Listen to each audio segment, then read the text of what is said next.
escoitadesme igual, sen o trebello, verdade? Sí? Ben, prefiro sen... Perfecto. A voz temprada, non como dio outro. Ben, bueno, pues a min fixeronme a encarga pues dúas estupendas mulleres de falar da toponimia da zona.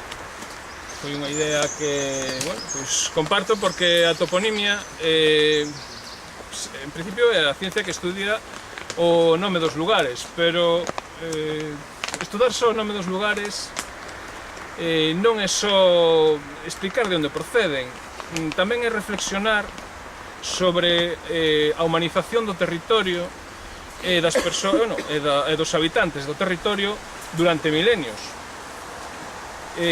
Porque durante milenios os galegos e galegas levamoslle poñendo nome aos sitios e eses nomes en moitos casos perduran incluso dende antes dos romanos, están entroncados directamente pois coa toponimia do occidente europeo. Entón, de aí a solemnidade tamén de falar sobre toponimia. Eu realmente non son experto en toponimia, son lingüista, iso sí. Colaborei e levantei no seu momento dende a Sociedade Galega para o Desenvolvemento Comarcal o proxecto de toponimia menor que estuda pois, o que é a toponimia menor de toda Galicia, ou trata, no que calculábamos aproximadamente pois, que chegaría a haber sobre varios millóns ou varias decenas de millóns de topónimos ou microtopónimos no territorio de Galicia pola densidade que nos íamos atopando cada vez que extraíamos información de determinadas zonas.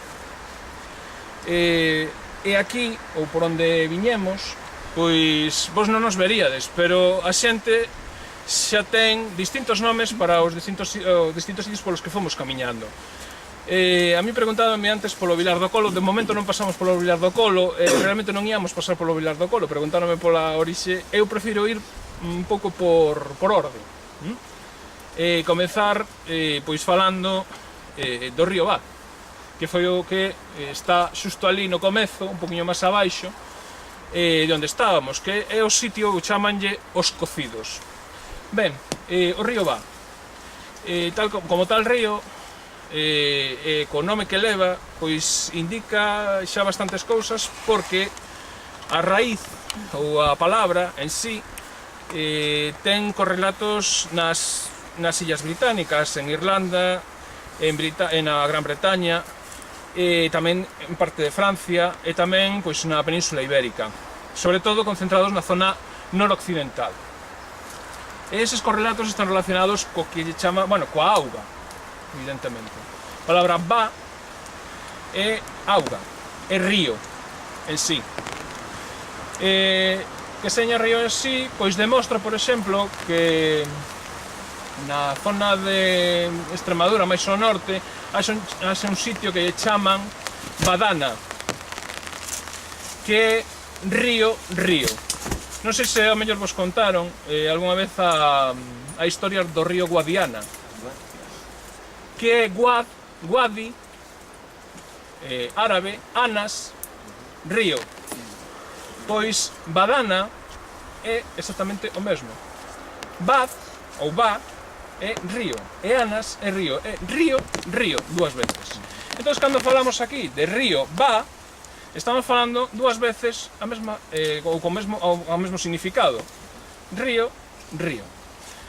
Por que se repite? Pois porque se perde a noción, ou a designación, o concepto desa palabra. Simplemente o que se fai é transmitirse de xeracións en xeracións, e ao final pois, acaba perdendo o sentido. E as novas palabras que chegan despois designan ou volven a redesignar, e que especifican o que é río Vá. Mas se lle chamáramos River Río. Exactamente. River Río, algo, exactamente. Non? Entón, pois, edes aí a primeira paraxe, non? O primeiro hidrónimo importante nesta andaina. A segunda é o lugar dos cocidos.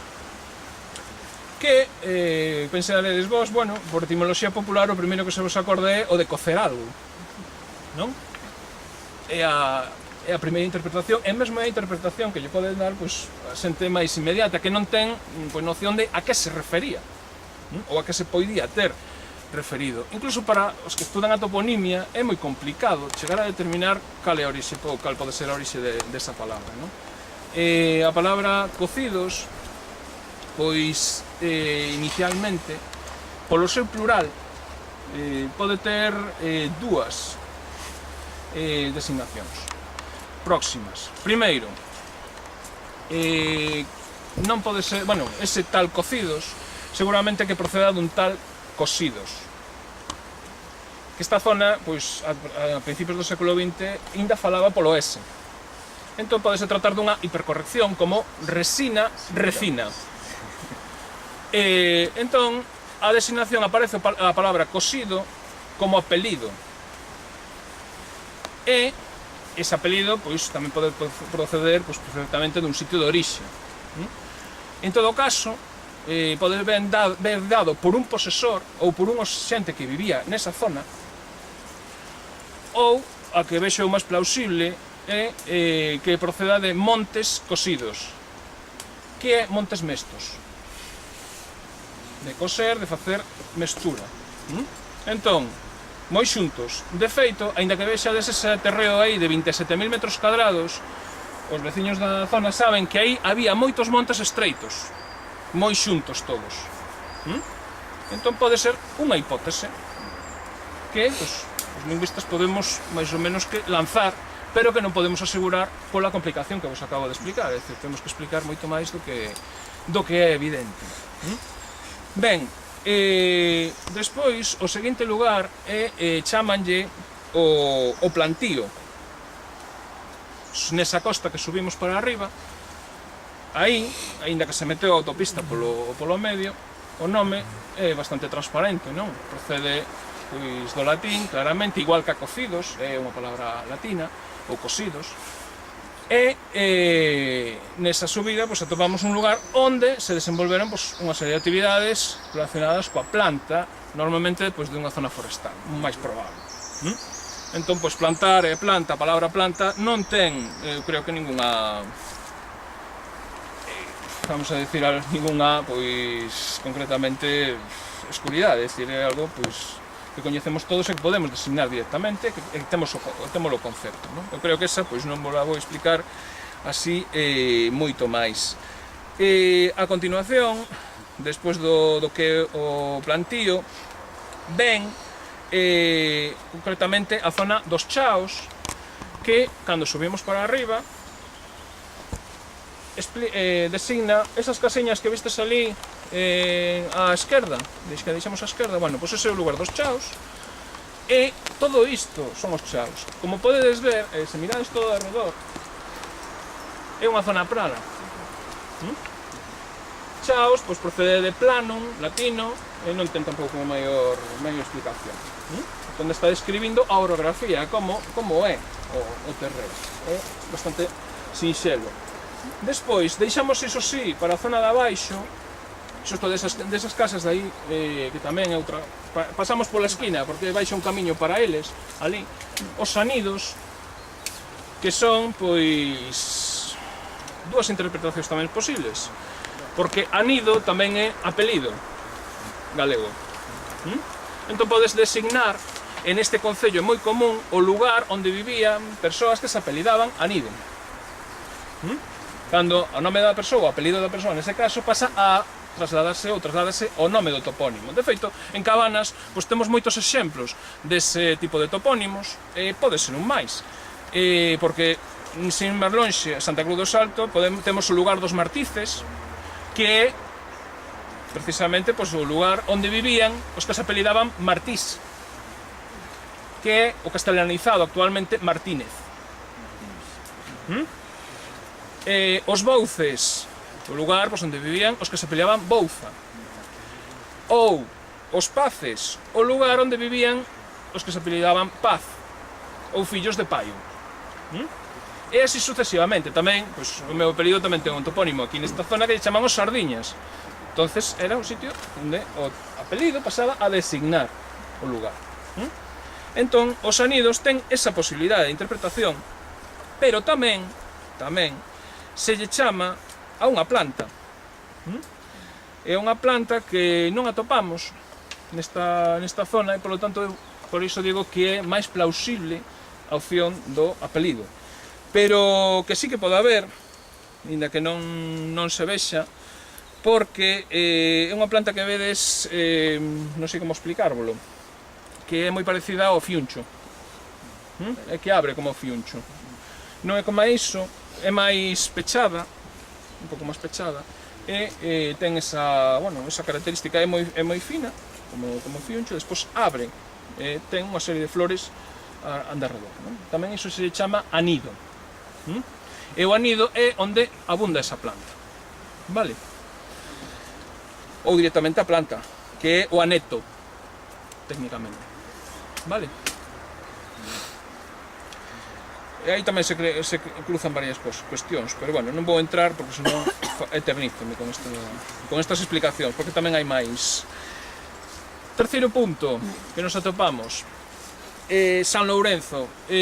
Ainda que antes falei dos chaos, os chaos seguramente que sería a designación de toda esta zona, que é plana.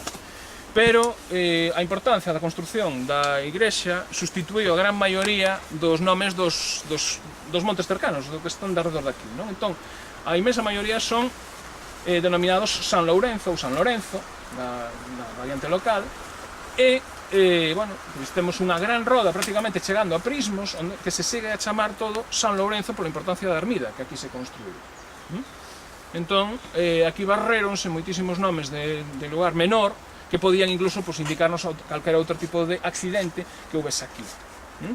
Pero que sí que nos atopamos un pouco máis aí por adiante, xa un pouco máis distanciados deste núcleo, que debería de ter a súa importancia, e moita importancia, polas características que ven de vedes aquí, que a día de hoxe, sen haber ningún tipo de construcción, ainda continúan a traer elementos relacionados co culto cristián, ou pagán, ou asimilado a outros cultos de outros marcos que hai na zona, que non todos son igual. Bueno, pois a palabra o marco, que é concretamente aquí onde estamos, o marco de San Lourenzo, é unha palabra tamén transparente, sabedes perfectamente o que é, procede, é xermánica, é de denominación xermánica, e procede de marcan, que é división. De aí, a explicación que deron antes de que dividía varias parroquias.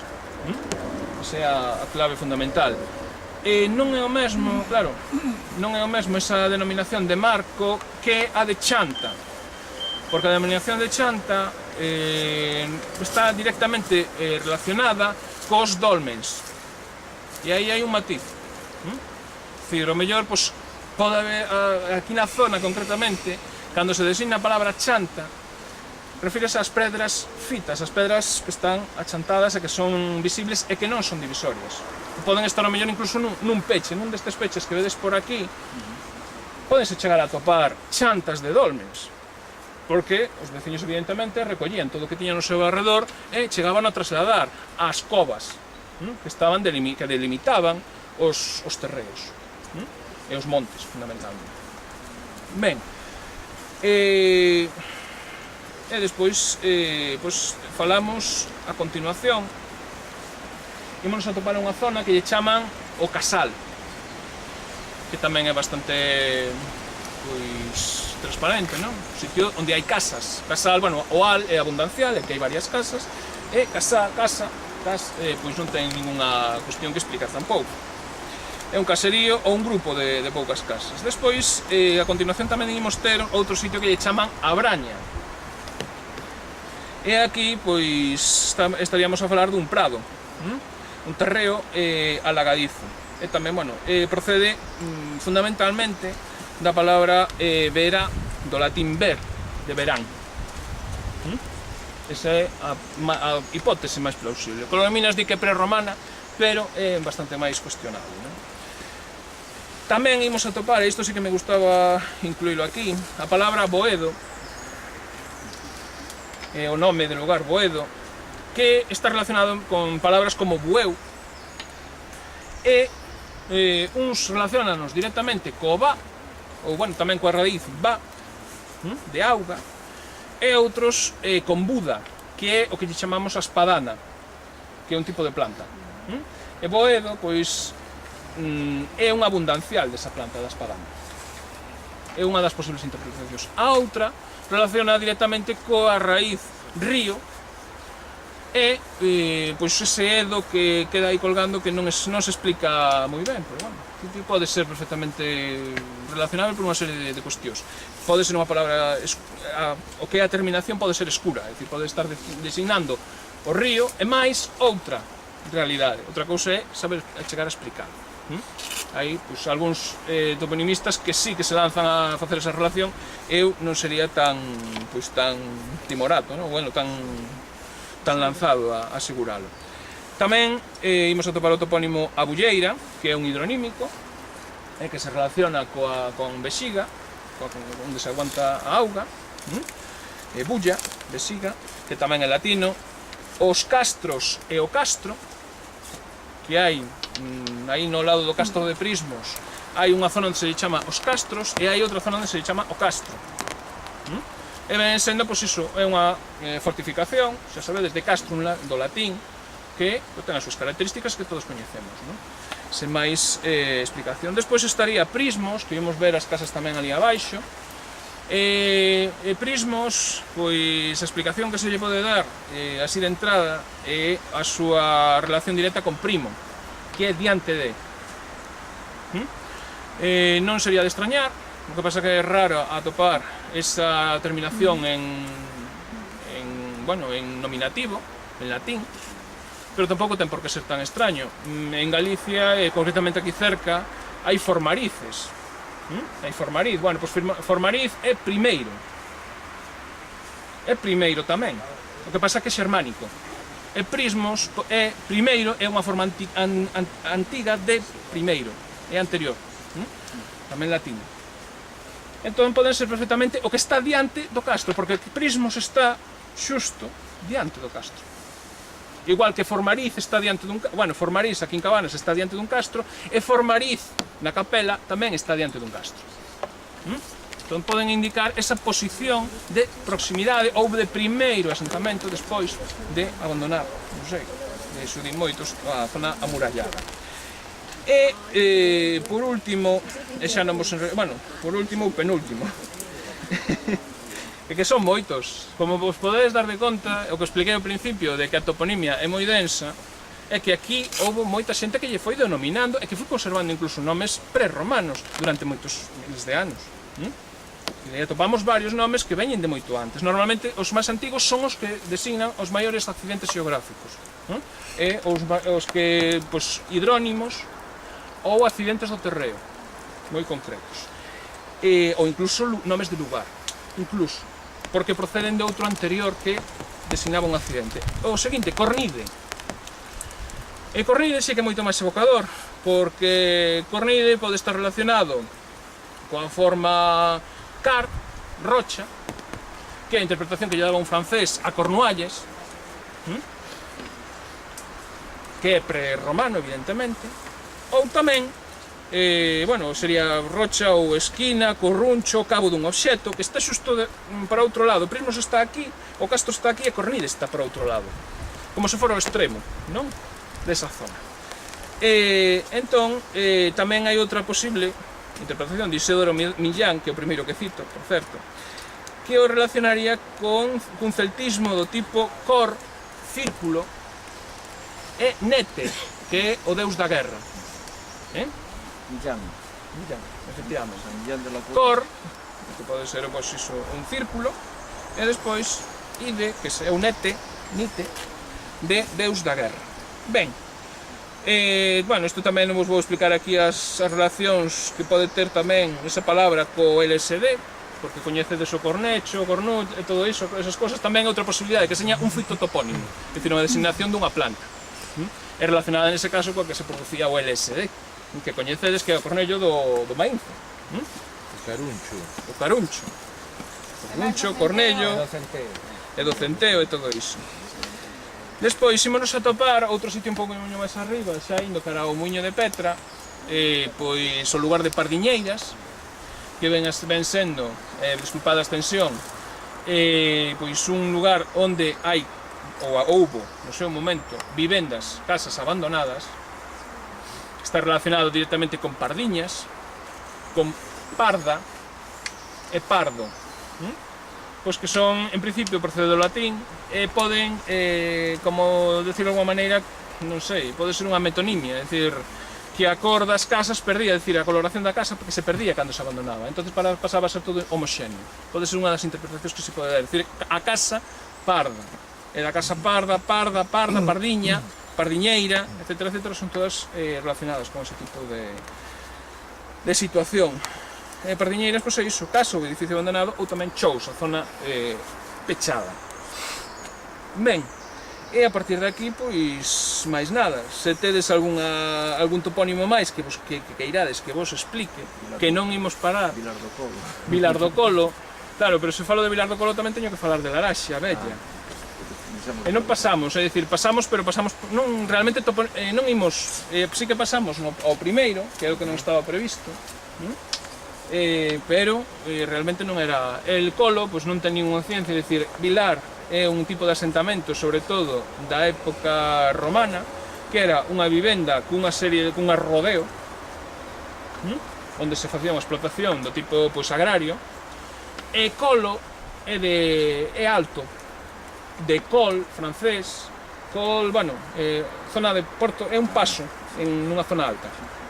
Entón é o que ten esa palabra, non ten máis ciencia. Despois estaría Laraxe, que nós seguramente pasamos por, ou cerca, non pasamos polo topónimo mesmo, pero si cerca, pola zona de Laraxe Bella, que está documentado xa, pois, dentro que é a Idade Media, na documentación medieval, aparece ese lugar. E seguramente que, bueno, o polígono, din que pode ter afectado, eu non o teño tan claro, eu penso que Laraxe Bella debe de estar máis entre, bueno, o que é a zona do polígono que está actualmente urbanizada e a zona esta dos Chaos e San Lourenzo para aquí, contra aquí, que está tamén prevista a ampliación nesa zona.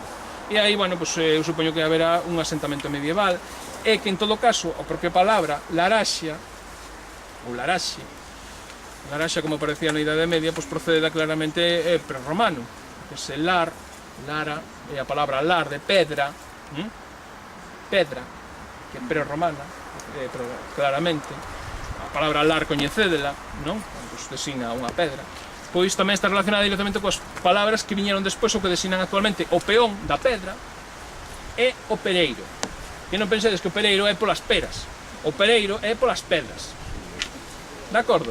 Entón, pois é seguramente unha zona onde se levanta ou onde se ergue pois, unha pena, ou haxa pena cerca, e que chamase ou pasase a designar pois, esa realidade. Xa pereiro e peón co latín, evidentemente.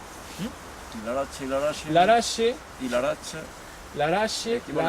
hai Laracha e hai Larache. é o mesmo. É o mesmo. Ese lar procede de pedra, e iso pode ser un abundancial, pode ser moitas cousas. Fonético, non? Efectivamente, pero aí o importante é el lar, que el lar é pre-romano. Iso sí que está claro, porque se designa a pedra. Despois tamén había os lares, os deuses lares, pero iso é outra cousa, en latín. De acordo? Moitas grazas. Teñen preguntas. Teñen preguntas? O río va pasa polos tres concellos, Cabanas, Mugardos e Fene. A mí polo menos me interesa o significado dos tres. Bueno, Fene, Mugardos, Fene. Sí. Fene, Cabanas. Estamos aquí, non? Cabanas. Cabanas, bueno, empezamos por Mugardos, é que aí xa estamos falando, claro, son topónimos realmente complexos os tres. Son moi complexos os tres. O mellor o que é menos complexo, o que é máis evidente é Cabanas, que procede de capana, latín, ou incluso tamén prerromano. E esas capanas podería designar perfectamente o que son os dolmens, as mámoas, as medoñas, que son da zona. Pola súa cantidade, de feito en Cabanas, pois, aínda que se destruíron moitísimas, había unha alta densidade dese tipo de construcións, de dolmens, de mámoas, nas zonas altas. E seguramente sería bastante visible con anterioridade. Pero estou falando dunha cantidade importante, non son nin dúas nin tres, senón que poden ser varios centros. Había unha zona incluso onde había unha concentración de varios centros desas modemas. Entón, que ademais está xusto de arredor dunha zona onde hai petróglifos. Ben, pero bueno, eso é unha interpretación miña particular que tampouco non ten intención de discutir outras cuestións, non? E despois, Mugardos. Muga. Iso, pois ten bastante... Eu agora mesmo, así de entrada, hai moi poucas palabras dentro da península, ou topónimos dentro da península que teñan ese tipo de formación tal e como está así, non? É dicir, muga... Bueno, a muga pode ser incluso un fitotopónimo, pode ser unha planta, e que seña un abundancial desa planta, pero tampouco non está claro. É a máis escura de todas, realmente. Non vos podo dar aquí unha resposta concreta, pero, bueno... Mojado. Que? Pode tener algo que ver, había ¿Con? leído. Mojados. Que venía de mojados. De mojados esa é unha interpretación, pero é unha etimoloxía popular. Buscarlle unha relación directa con algo que coñecemos hoxe, pero non é o evidente. Eu aí non entraría demasiado, seguramente haxa, pois, alguén que tratase de dar unha interpretación. Agora ese mug pode estar relacionado cunha planta, de aí a máis eu xa non me meto. Non hai que ver con agua, nin con... Sí, perdón. Explicaran en Muga de Sayago, en Zamora, que Muga era fronteira, ou marca fronteiriza. Pero non hai esa fronteira. Non, Por iso falo de Muga, pero romano, non Muga como Limis, efectivamente. Non. Ese Muga realmente é complicado chegar a coñecer cal é a súa orixe. E Fene, pois tamén ten as súas complicacións, evidentemente. Estes grandes topónimos, a maior parte deles, primeiro, xa non teñen correlato, o único que ten correlato latino é Cabanas. E os outros dous, pois tanto Mugardos como Fene, eu aí xa non vos digo, non vos quero. Fene pode ser nome dun posesor, de Feno, perfectamente. E tamén pode estar relacionado co Feo, que é unha planta. Que hai lugares como Feal, pero tamén é complicado, porque Feni, o remate, o cabo desa palabra, é claramente en I, é dun xenitivo, e además dun xenitivo latino, que é do nome de alguén, é dicir, o sitio de alguén. Como Formariz, pois é o lugar de Fromarigo, é dicir, do primeiro. O primeiro. Vale. Melgar de Fernamental. Exactamente. Na provincia de Madrid.